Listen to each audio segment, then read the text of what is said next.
From Studio B on the Istrian Sea in beautiful sunny Croatia, this is finally episode 37 of Linux for Everyone. Welcome home. We have some catching up to do.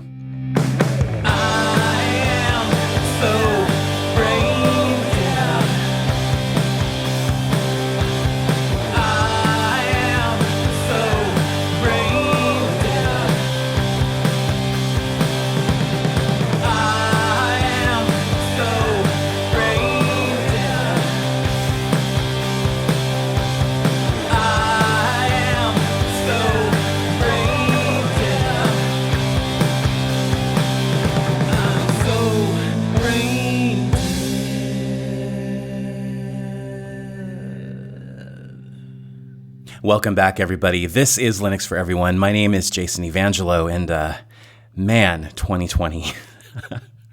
I have been through it in the last 5 or 6 weeks, and I wanted to just have a quick dialogue about where I've been and what I experienced, not just to catch you up in a little more detail, but also, I think, to raise a little bit of awareness about a disease that I don't think many people are paying attention to, since there's something much more sinister that threatens us every day. Now, if you want to skip this whole section, that's totally okay. No hard feelings. That's why I have chapter markers in the podcast. And if you have a podcast player that supports chapter markers, then go ahead and just skip ahead. First, though, I wanted to explain to you, if you hear a bit of a difference in the audio quality or just the kind of the ambience of the room here, I'm not at home. I'm not in the usual office studio. I'm actually in Prematura, Croatia. It's the same village that I shot the Tuxedo Infinity Book S14 versus System76 Engineer Pro YouTube video. And it's right on the sea, on the Istrian Sea. I'm here because my wife and I both thought it would be good and healing to spend like 4 or 5 weeks here on the sea, breathe in that sea air, good for the lungs. So I'm just going to sip some coffee here and tell you the story of what happened. So our family decided to take a short vacation near Split, and we rented an Airbnb that was just gorgeous on a hillside, kind of up in the mountains overlooking the sea. And this place was just designed to relax in every inch of the home. You know, there was a jacuzzi, there was a nice swimming pool, great lounge chairs everywhere, an outdoor kitchen with a fireplace and a barbecue. So many just luxurious things to relax with. And so we spent about a week there. And remember that this was a time in Croatia, like many other countries, where tourism was kind of at a standstill. You know, borders were closing, or at least were very cautious about who they were letting in because of COVID-19. And we rented this Airbnb. It was on a pretty heavy discount. And I suspected that maybe it had not been rented out in a while, which makes perfect sense. We stayed there for about a week. Had a really beautiful time. And about a day and a half, 2 days after we got back home to Zagreb, I started feeling not so great. Got a low fever and started feeling some muscle aches in my body, and was generally a little more tired than I should have been. So I kind of shrugged it off the first day. The second day, the fever got fairly high. The tiredness increased. I felt my whole entire body ached. Flu in the middle of June? Okay, I could accept that maybe my body was a little worn down, doing a lot of drinking and not sleeping a lot, having a lot of fun on vacation. Okay, let's roll with it. Let's just ride this out. Now, my wife, who has a perfect memory, will probably correct me on this, because it was a bit of a blur for me as the days wore on. But the fever started getting really high, almost dangerously high, and I had to take ibuprofen to keep it down. I was incredibly lethargic, exhausted, still had the muscle aches. And then about day 4 or 5, I started vomiting. And I thought, you know what? This is concerning. But still, I thought, okay, I'm going to ride this out. This is a nasty flu. Now, I can't even remember when, during this entire episode, that my wife and I decided, let's go get a COVID-19 test.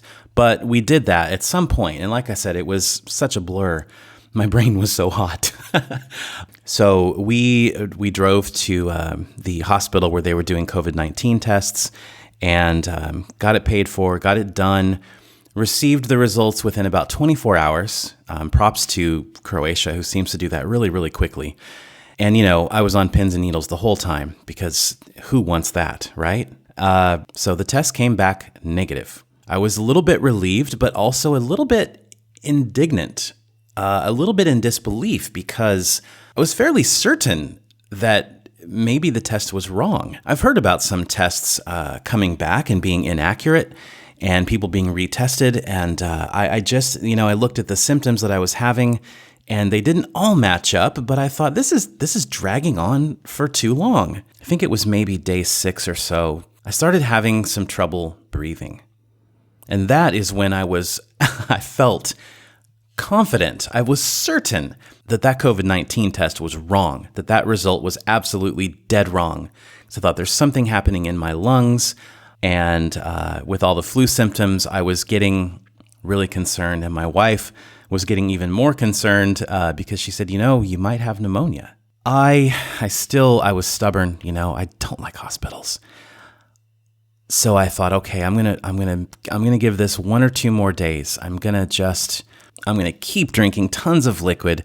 I'm going to take care of myself. I'm gonna do nothing but lay in bed.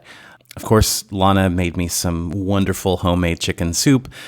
And that actually did. I thought that it kind of helped a little bit. I don't even know anymore, day 7 or something, day 7, maybe day 8, the symptoms were getting worse. I wasn't vomiting anymore, but that fever just refused to go away. And I was very slowly starting to feel really worried about my lungs because I was getting out of breath really easily. So we thought, okay, well, it's time to go back to the hospital and this time to the emergency room. So of course we did that. We waited out in the heat in the makeshift registration areas that were outside, and into finally this section of the hospital that had been converted to kind of a COVID-19, a coronavirus area where everyone was in their full protective gear. All the precautions were being taken. And patients could not have their windows open or their doors open. And of course, it's 32. It's hot. Okay, it's June. It's hot, and I've got a fever that's I feel like is just melting my brain. Anyway, I get admitted. They give me another COVID-19 test, and the next morning that comes back negative. It was before I got the second COVID-19 test, and before I was actually admitted to a room. One of the doctors was, of course, asking a bunch of questions and trying to get a better understanding of my symptoms and, specifically what the problem might be here. And I suspected they didn't think it was COVID-19. And one of the first questions that she asked me was, were you near any stagnant bodies of water? And I was like, well, I spent a lot of time in a hot tub, and there was a pool there at the Airbnb, and the hot tub was in kind of an outdoor living room patio type of situation with an air conditioner, and maybe all this stuff. I didn't know why she was asking. I didn't know why she was asking this, and I told her yes, and I told her where it was, and that we were vacationing there and gave her as much detail as I could. So she sends me in for a chest x-ray, and that happens really quickly. I come back. Basically, they say, you have Legionella bacteria in your lungs. I was like, I've never heard of this. And I looked it up, and it is called Legionnaires Disease. And it is fatal for 10% of people who contract the disease, and it is a bacteria that forms in untreated HVAC systems, so your air conditioners, and it also can form in stagnant bodies of water. It's Legionella bacteria. And this stuff rapidly starts taking over your lungs. And apparently, that chest x-ray came back and they were like, oh my God, you have this stuff all over your lungs. You're going to stay here for at least 7 days. And we are going to drip feed you antibiotics through an IV, and we're going to take care of this thing and knock it out. I was scared to death. And compounding all of this was the fact that, because of the current coronavirus climate, nobody could visit. So I'm like, okay, I'm on my own here for at least a week in the hospital, fighting this thing that I'd never heard of and that seems to kill a lot of people that it infects. It was really scary. What if we had waited another day or two? This thing could have just forced me to stop breathing, completely consumed my lungs, and you're done. The good news, of course, is that I'm here. And the Croatian doctors and nurses and staff there took great care of me. And they diagnosed this super, super fast, and they got right on it. And I was very, very relieved that they were able to pinpoint the exact problem so quickly. It's over, but it's kind of not over. About 7 or 8 days of the antibiotics, and they said that I had made a great recovery. All the bacteria was completely gone from my lungs, when originally they said you might have to be home on bed rest for 2 weeks or so and take more antibiotics. What's really interesting is it seems, and I've kind of backed this up with a little bit of research, it seems that when it's over, it's not really over. So yes, you take the antibiotics and you recover, and you're not exactly healthy right away though. Yeah, my lungs are fine. And there would be no test that says anything's wrong with me now, except for the fact that I'm constantly exhausted. If you notice it, maybe a different energy level, that's because this right here, this podcast episode so far constitutes the most talking that I have done in the last several weeks. And that's because I can walk up a flight of stairs or talk for a few minutes or just do some kind of activity, and I am just beat. I'm just exhausted. I'm out of breath. And it's getting better. And that's why I decided to finally start jumping in and trying to get back to at least one video per week on the Linux for Everyone YouTube and library channels, and try to knock out a podcast episode finally, because it's been a while. But I honestly was not able to even speak enough to sit on the mic and do this until now. So, and still, this is going to require a few breaks. Anyway, Legionnaires Disease. It's one that I feel like maybe is flying under the radar, and it shouldn't be, because you inhale these particles, right? Let's say you're at an Airbnb and that hasn't been rented for months, and maybe the spa filter hasn't been running and the water's been stagnant, or the air conditioner hasn't been treated, it hasn't been running frequently, and you breathe in a particle that has Legionella. And the good news is it's not contagious, so you can't spread it to other people. Man, am I happy that the rest of my family didn't get this. But anyway, we're in this situation now where a lot of buildings have been abandoned, right? People are working from home or whatever the case is. There are going to be a lot of buildings around the world, I suspect, that are not going to have their HVAC systems, their air conditioners, their heaters properly maintained.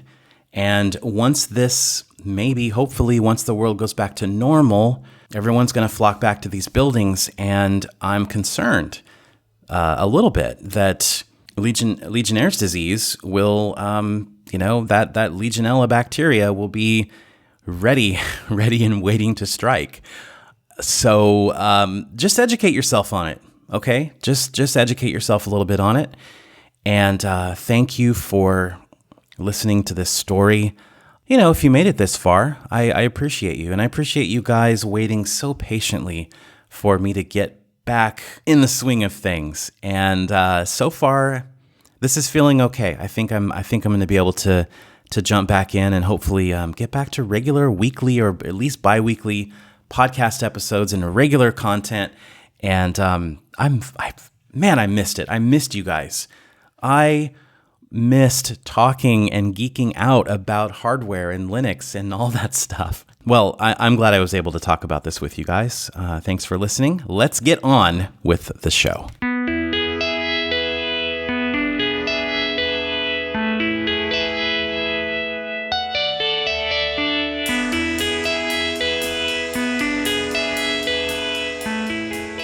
This episode, Linux for Everyone, and the entire Destination Linux network is proudly sponsored by DigitalOcean. DigitalOcean offers the simplest, most developer-friendly cloud platform. It's optimized to make managing and scaling apps easy with an intuitive API, multiple storage options, integrated firewalls, load balancers, and a lot more. Now, they recently announced a few new features like virtual private cloud in all regions free of charge, and that lets you create multiple private networks to isolate your workloads. There's a container registry that's now available to all users, and it's an early availability release, so it's kind of a beta. There's a bunch more. You can get all of the wonderful features that DigitalOcean offers and their world-class customer support for only $5 per month. So you can get started on DigitalOcean for free with a $100 credit by going to do.co/DLN. You could use that $100 credit for spinning up over a dozen different droplets. Again, you can get started on DigitalOcean with that $100 credit by going to do.co/DLN. And thank you once again to DigitalOcean for sponsoring our entire network. There always seems to be a metric ton of activity in Linux land, and that's certainly the case during my absence. A whole lot happened, and I've started to try and play catch up, at least writing some articles at Forbes. But there is one thing that happened fairly recently, and I think it's flown under the radar a little bit, and I wanted to kind of shine a spotlight on it. This story is about a Linux hardware company called Star Labs. Not to be confused with the Star Labs that pretty much spawned metahumans in the Flash universe. And Star Labs, you might know them for the Laptop Mark III or the Starlight laptop. They have been doing something that's kind of spectacular, and it's something that I feel every single Linux PC company should be doing. When you purchase a laptop from Star Labs, you can choose to have a bunch of Linux distributions. In fact, I counted 9 different Linux distributions and almost double that if, I'm totally not used to this desk. So you can have 9 Linux distributions pre-installed, or you can actually double that if you count the various desktop flavors and versions. And you can even have Windows 10 pre-installed if you want. If I'm not mistaken, Star Labs might offer the most comprehensive pre-installed OS list of any OEM. But the move that really deserves a lot of recognition is they also conduct and publish very comprehensive compatibility reports for a large selection of Linux distributions beyond just the ones that it pre-installs on your laptop. So, like, what if you want to have a niche distro like Kali Linux, or you prefer the Arch-based Endeavor OS? Star Labs got you covered. Maybe your work demands an enterprise solution like Red Hat Enterprise Linux. They've tested that too. And I'm going to try, if I don't run out of breath, I'm going to read the complete list of operating systems the company generates these compatibility reports for. And then I want to tell you exactly what's on these really cool reports. So here we go. Deep in 20, CentOS 8.2. Is it CentOS or CentOS? Endeavor OS, Ubuntu 20.04, Windows 10, Zorin OS 15.2, Elementary OS 5.1.5, OpenSUSE Leap 15.2, Fedora 32, Red Hat Enterprise Linux, Linux Mint 20, MX Linux 19.2, Manjaro 20, Parrot OS, Peppermint 10, Cubes OS, Solus 4.1 Budgie, and Tails. Star Labs is doing a lot more than just making sure the distribution installs on the hardware and making sure that it runs. They are testing every facet of the hardware to ensure that it's playing nice with the Linux distribution or even the Windows OS. Just as an example, like if you look at a report for Deepin 20, every single thing from trackpad gestures to all of the function keys to data transfer is tested. And that includes webcam operation, Wi-Fi connectivity, Bluetooth functionality. And not just that it recognizes Bluetooth, right? But connecting keyboards, connecting mice, connecting audio peripherals, disconnecting them, etc. It tests, they test USB-C output and input, suspend actions when closing the lid, power and charging LED status lights, and it just goes on from there. And I love this because it ensures that if their customers just want to nuke and pave their new laptop with something of their choice, things are just going to work. Like everything is just going to work. And they publish all these reports on their site. I'll have a link to it in the show notes, of course. Sean Rhodes of Star Labs tells me they've always done this since at least 2016 when Star Labs was founded in a pub, the best place to found any company. And he says the number of compatibility reports continues to expand based on customer requests. If you're not familiar with Star Labs, definitely check them out. They do ship worldwide, and they offer completely free shipping to several countries, and they have a lot of different keyboard layouts as well. I first brushed up against Star Labs last year. I think it was actually about maybe exactly a year ago now. I was testing their Star Laptop Mark III with the over-provisioned drive, and that thing was super, super fast.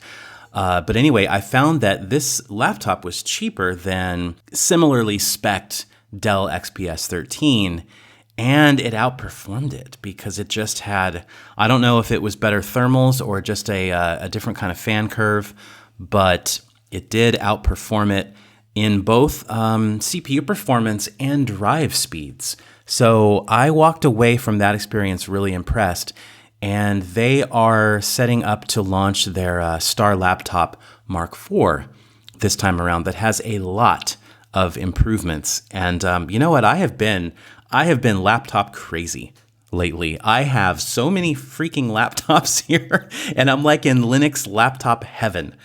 So I'll be talking about a lot of those here and on YouTube as the weeks go by here, the summer weeks. Definitely one of the highlights of that laptop collection right now is the Lenovo ThinkPad P53 that is preloaded with Fedora 32. I will have some thoughts on that in the very near future, so please keep an eye on Forbes and on the Linux for Everyone YouTube channel.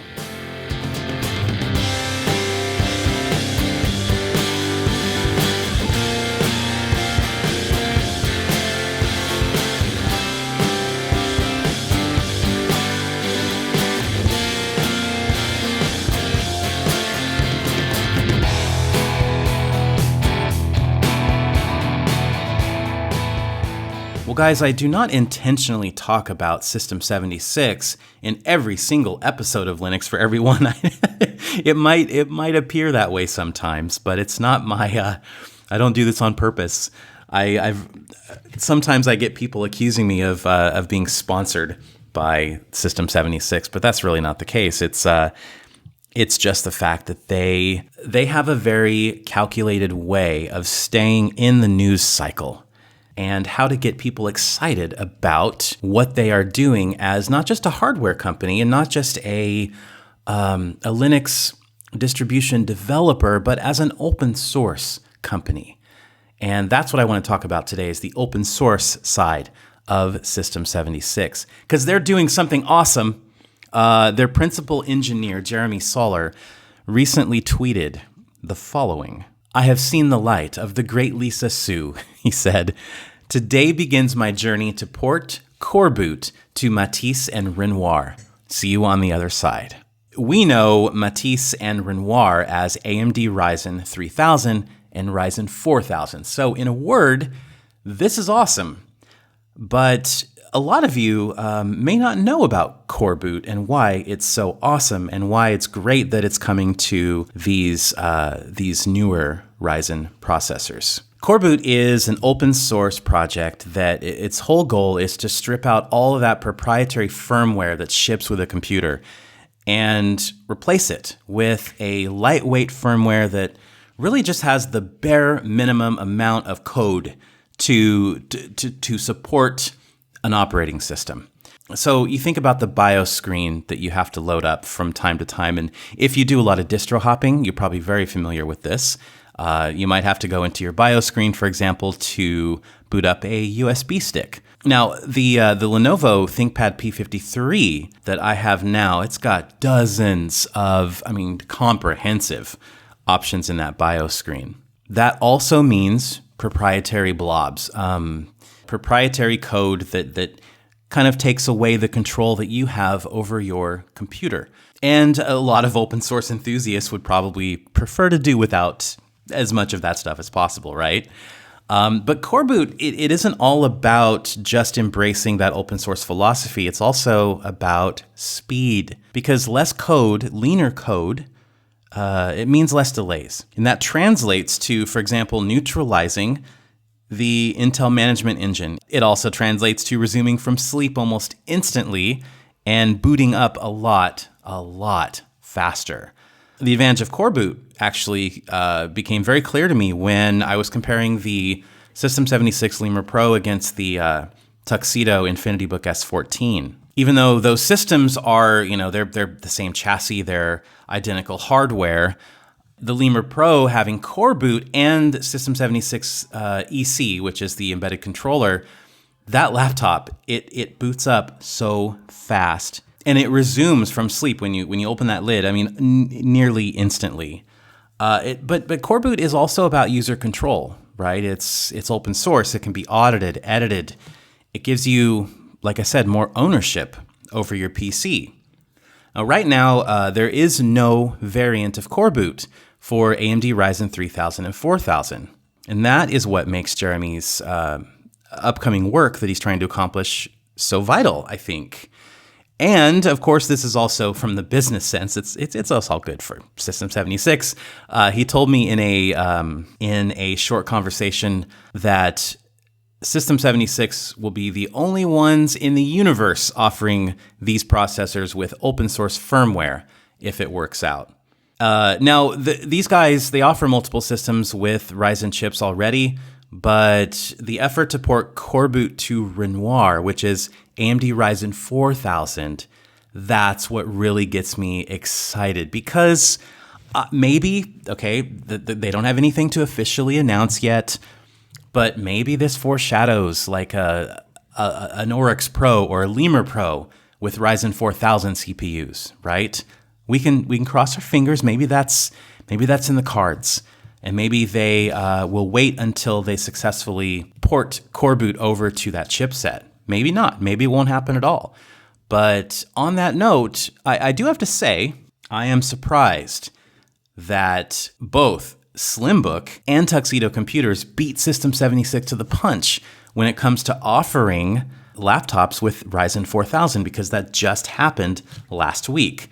KDE and Slimbook teamed up to offer the KDE Slimbook 3rd generation laptop, which ships with KDE Neon and has a very, very badass AMD Ryzen 7 8-core 16-thread processor in there. And Tuxedo also has their Pulse 15, which is very, very similar. So come on, System76, give us something besides Intel in your laptops. All right, so that's the Coreboot story. I'm going to keep an eye on that, and hopefully, we get that sweet open source firmware on existing System76 Ryzen-based PCs, and maybe we'll get some Ryzen 4000 laptops from them in the near future as well.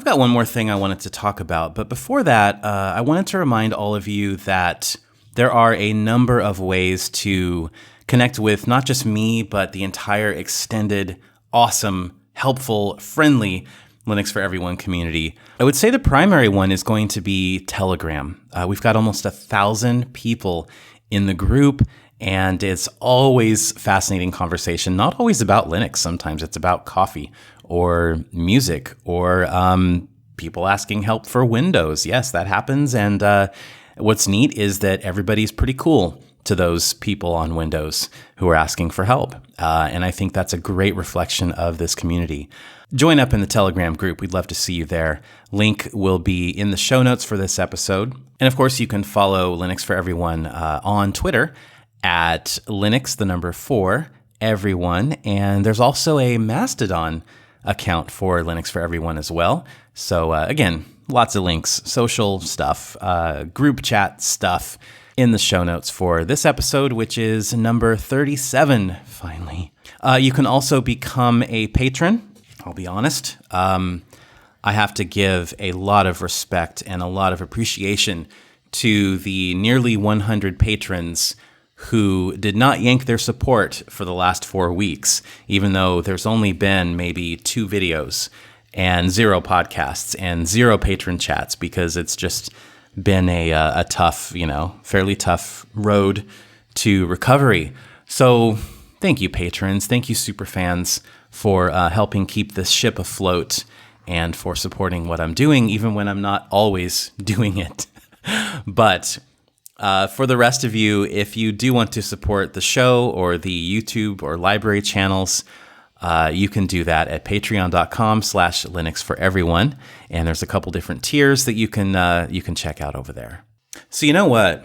I really miss elementary OS. It does take quite a bit. It takes an effort to pull me away. It takes something pretty amazing to pull me away from Pop! OS these days. And when I had done some tinkering with an old, it was a 2012 or 2013 MacBook Pro, I'd done some tinkering with that and decided elementary seems like the greatest fit for this hardware. And no, not because it looks like Mac OS. It just felt right to me. I don't know. The aesthetics, the workflow, the user interface. I don't know. It just seemed to go hand in hand with a Mac. And I think a lot of people feel that way. That's not really the point of the story. I had tried it on that Mac, and I started remembering how attractive it was and just how clean the design was and how the icons were. Everything just seems fresh and elegant and modern.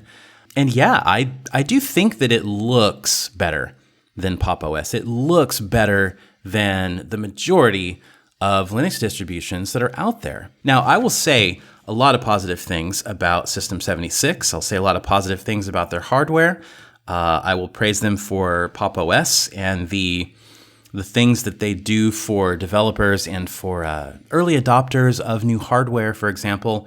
But I wanted to switch back. I wanted to switch to elementary OS after seeing it again. The only reason I didn't was because, and this was maybe 4 months ago, it was just before Ubuntu 2004 came out.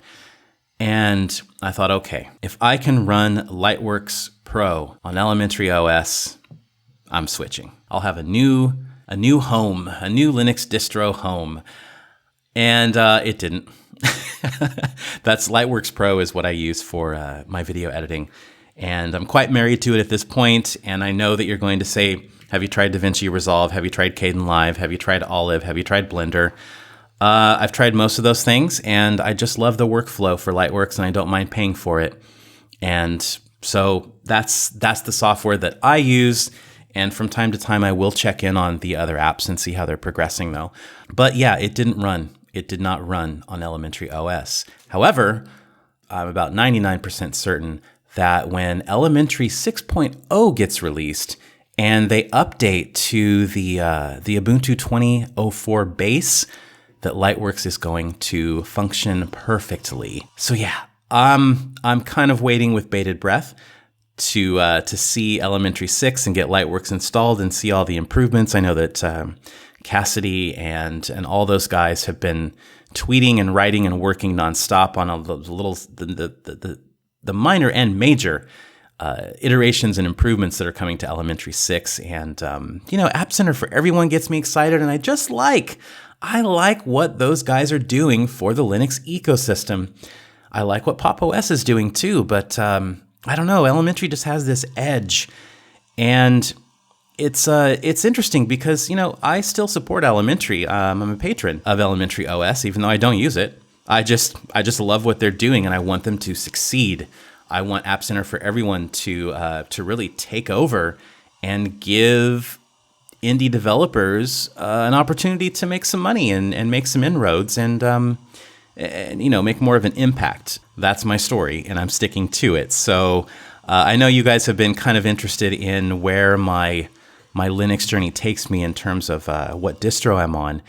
Aside from some experiments with Peppermint OS and Salient OS, and more recently, Ubuntu Cinnamon and Ubuntu DDE, and a lot of that is just for coverage and for curiosity.